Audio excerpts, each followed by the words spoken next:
Thanks for staying up later. We're happy to be joined tonight by Wynton Marsalis, who has won 8 Grammy Awards, virtually retired every award that Downbeat magazine gives out, and his latest release is Wynton Marsalis, The Majesty of the Blues, the latest from the classical and jazz trumpeter, which includes on the second side a half-hour suite New Orleans function, which is, I guess, a funeral for jazz, complete with a slow dirge and a eulogy. Is jazz, at least the vibrant jazz that once was so much a part of American music, is it dead?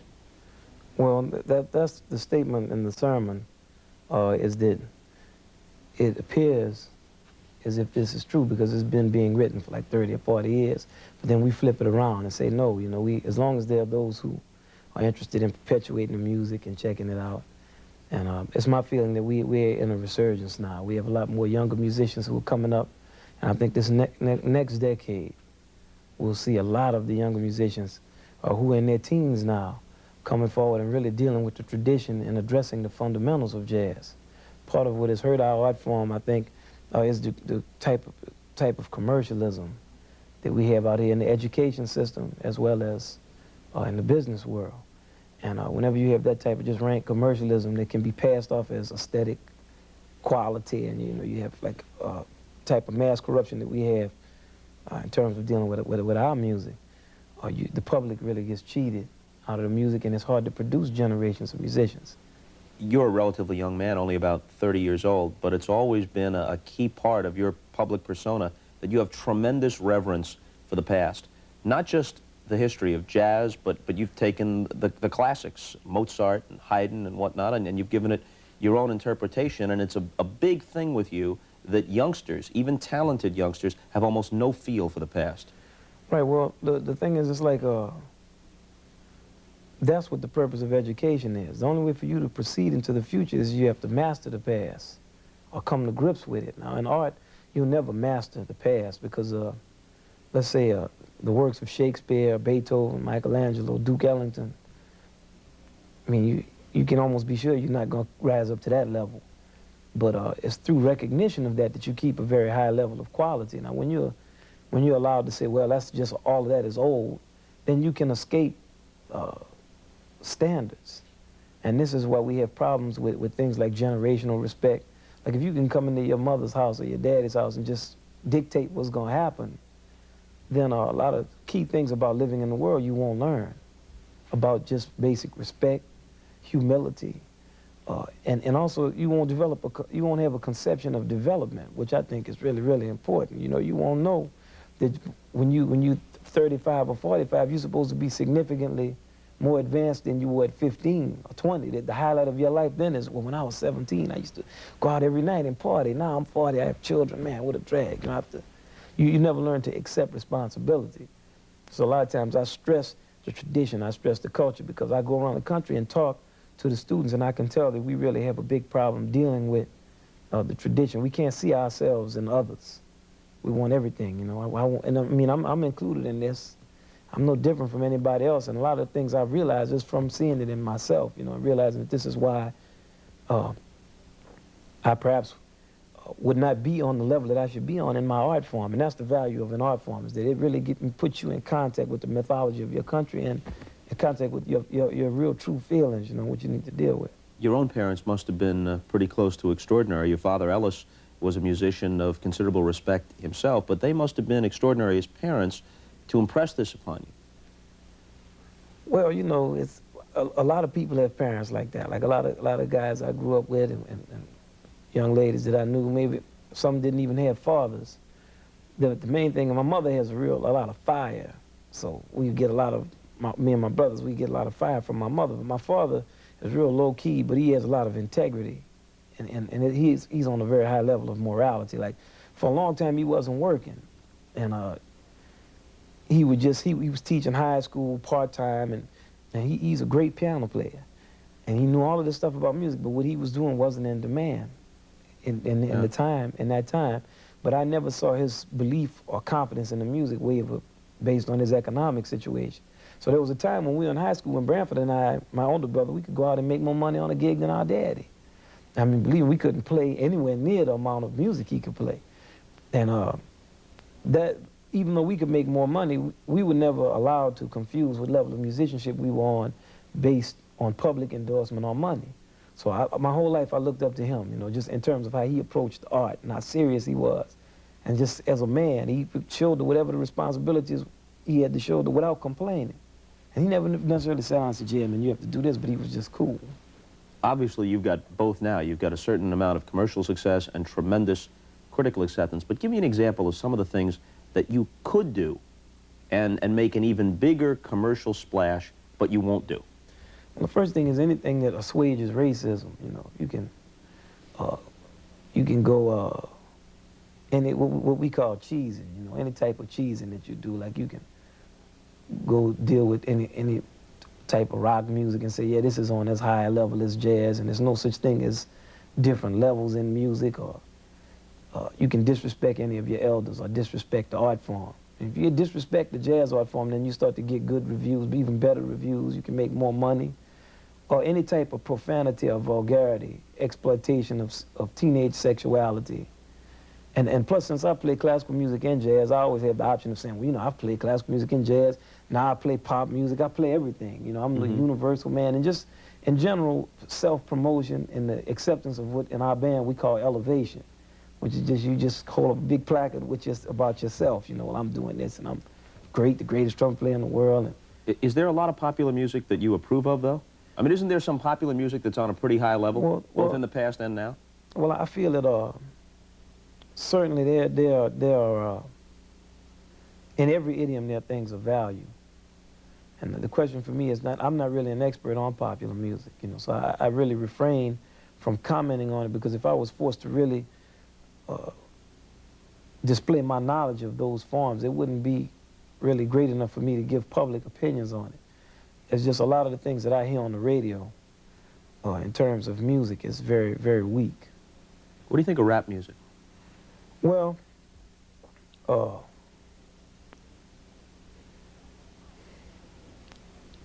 as a form, we used to do rap music when I was growing up. From New Orleans, we set up, you know, the APOC way and the what's the thing that was on the movie Rain Man?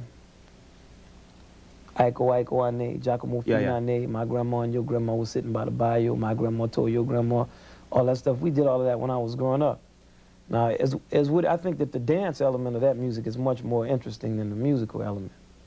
Like, I think the stuff that they do, the people who stand on the side dancing, what they do is interesting. In terms of what they're dealing with musically, you know.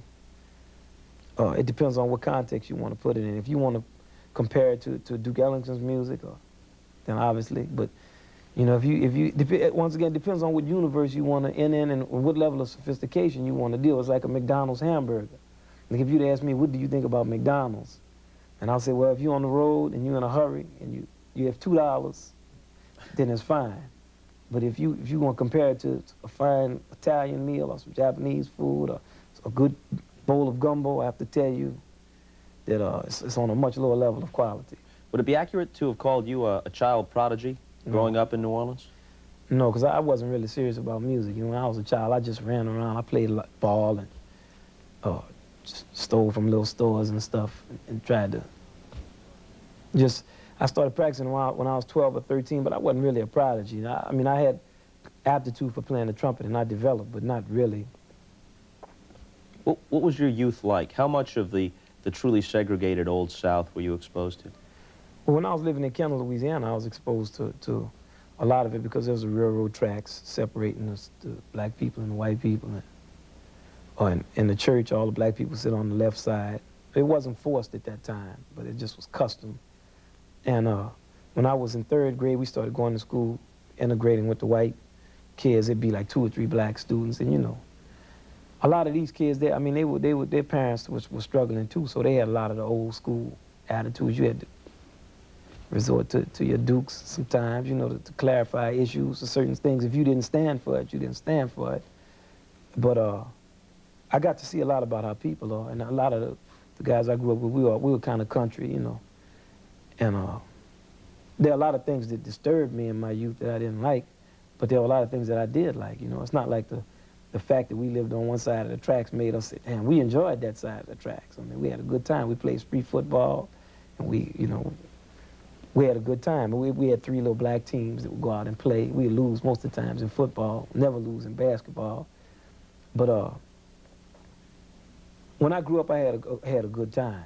I mean, I enjoyed myself thoroughly. We were eating the gumbo. I had all my brothers. We had a great time. You know, we could all jump on people. Nobody beat us up or mess with us.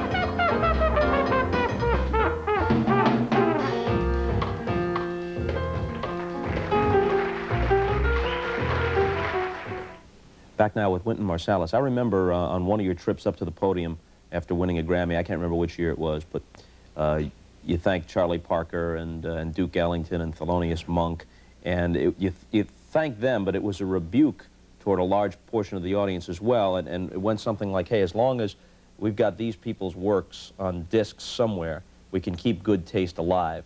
But the subtext was that you were kind of pessimistic about where everything stood. See, my whole position is not necessarily to rebuke any of these people, because nobody is going to take responsibility for a decline. Now we have a position now where you travel around the country, there's no music education in the schools. You have a thing where music is being used to exploit teenagers' little developing sexuality. And there, once again, there's no criteria established to make an assessment of quality. Forgive me for interrupting. What would you do? If you were a master of the universe and could wave a wand, what would you do to try and reverse this trend? Well, if I was master of the universe, I don't know if I would be even dealing with that. But once you got around to it. In terms of just, if I could just do something with the education system, the first thing is I would institute a curriculum that would be determined, that I would have to determine, to teach, have a cultural component in our schools. That's the first thing, to recognize the importance of culture equal with science.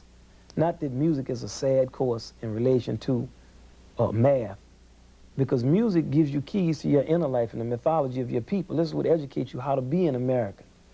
And I would make it mandatory first for people to get a working understanding of the blues. I would get a book like Albert Murray's great book entitled Stomping the Blues, and make sure that all students of music, or those who are interested in music and band, had to read this book and study it. In elementary school, I would have programs where the students had to learn how to play blues in just primary forms. Everybody would have to learn New Orleans music. I'd have all these marching bands playing in the New Orleans style of polyphony, because this style teaches you how to be American. What would you like to have young black children and their white classmates know about black culture, which is not being taught to them even in situations where well-meaning people might believe that they are fostering an understanding of black culture? Well, the first thing is that the Negro experience in America is one of triumph and of conquest in the face of tremendous adversity, and as that, it puts that experience in line with any heroic aspects of mythology of any nation of people, be it the King Arthur and the Holy Grail, or any hero that has to pull the sword out and fight against the dragon, this dragon being the dragon of racism, which was imposed and was a blot on the United States Constitution and the Bill of Rights and all of our doctrine that we hold so sacred, and continues to be a blight and a blot on our nation. That the experience of the U.S. Negro is universal. And there have been some white people who had to come out from under that. There have been green people. It's not an experience of a race of people. It's a human thing. And that these things should be taught like the type of man that Martin Luther King was, to me, is the ultimate heroic statement and indicative of that's what the blues is about, what Louis Armstrong was about.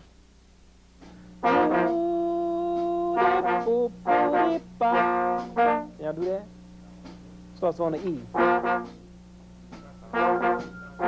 Starts on a concert E. Keep doing it. Let's take a slight turn in another direction. What's the relationship between art and intellect? Can a guy be a great artist and be a less than average intellect? No. And the first thing is that but art recognizes that it allows everybody to develop their intellect and their spirit. It's not a thing where somebody makes a 10 on a math test and they're dumb. I mean, it doesn't mean that you're dumb. It just means that you made a 10 on a test. But the art helps you to develop your intellect. It puts you in contact with yourself and gives you the confidence to be you and to pursue understanding. And also the thing about art is that it helps you reach maturity and manhood. And the identification with that art becomes a large part of your maturity. That's why I'm so serious about presenting pertinent information about these art forms.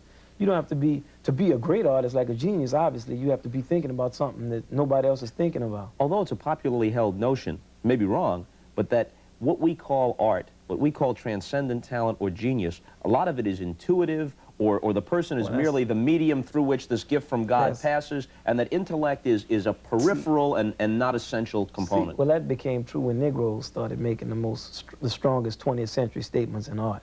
See, that's when that became, like when Beethoven and Bach and Schoenberg and Stravinsky and all these people were writing these great pieces of music, that never was the question. Then it was intellect. Yeah, everybody knew, right? That's intellect. It's just when you had to stand up and look at Louis Armstrong and say, well, damn, we have to deal with this. So then it became some kind of amorphous talent that nobody could... Yeah, you know, well, I mean, the first thing is that anybody who plays trumpet knows that there's only one way to get to that level, and it's not just that you pick your horn up and some magical wand gets waved. And something a friend of mine told me once, he said, man, Thelonious Monk's music is difficult because he made it difficult. And even as a musician, I never really considered jazz on the level that it was on. I always thought, you know, well, either you have the ability to be great like Monk or Bird, Charlie Parker, or you don't. Mm-hmm. And then when it started dawning on me, I mean, these guys sat down and they worked and they thought about music. And they thought about our society. And if you read anything, that John Coltrane had to say, and the things that he had to say were very, very profound in terms of education, in terms of the spirituality of man, and the type of humility that these musicians had, like guys like Louis Armstrong. They're making the ultimate human statement because they're giving the most and to a broad range of people, and they can walk with kings and with paupers and be on equal terms with all of these people because of the tremendous humility. Like a guy like Louis Armstrong, that's a phenomenon in the world. And he was recognized as that in the world.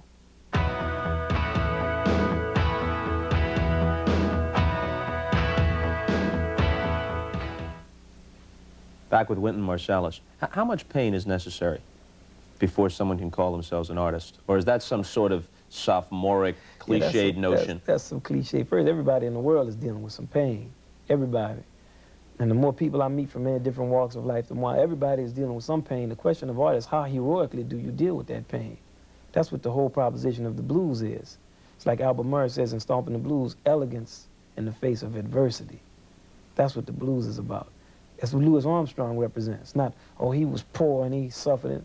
It's that none of that made a difference because the nature of his power as a man was so dynamic that in the face of the greatest of dragons, he still was going to deal with what he dealt with. It's like Martin Luther King.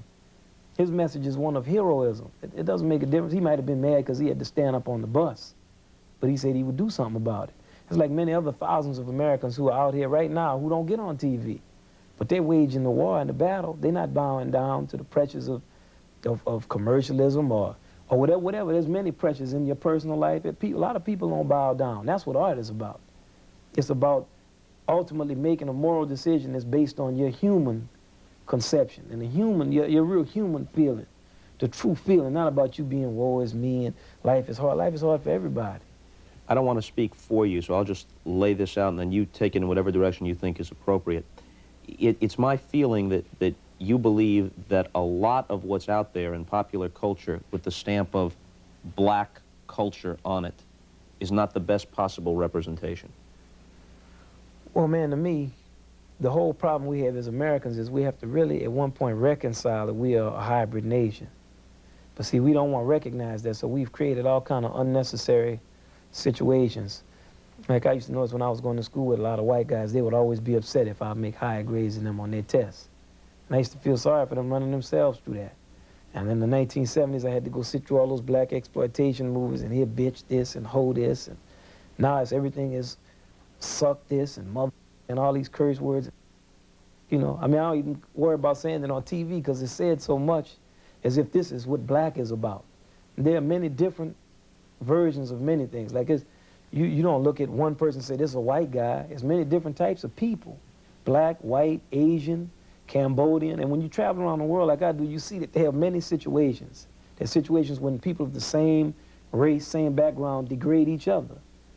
And a guy over there in Cambodia killing all those people and has already killed a pile of them. And there's always something going on. And the question for America is when will we, it's the question Martin Luther King was addressing. When will we address it seriously in our education system, in the media? When will we seriously address it?